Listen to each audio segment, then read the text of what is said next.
أصعب لهجة بالنسبة لي ممكن تكون اللهجة الجزائرية. اللهجة الصعبة لي أنا هي اللهجة المغربية. أصعب لهجة بالنسبة لي هي اللهجة اللبنانية. أصعب لهجة بالنسبة لي هي اللهجة الجزائرية. أصعب لهجة عربية عندي بالنسبة جزائري.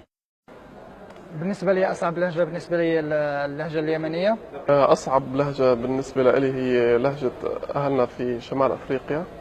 أصعب لهجة بالنسبة لي اللهجات المغاربية بشكل عام أجد فيها صعوبة، الجزائر وتونس والمغرب. أصعب لهجة بالنسبة لي والله أنا أشوفها يعني اللهجة الليبية يعني صعبة شوية.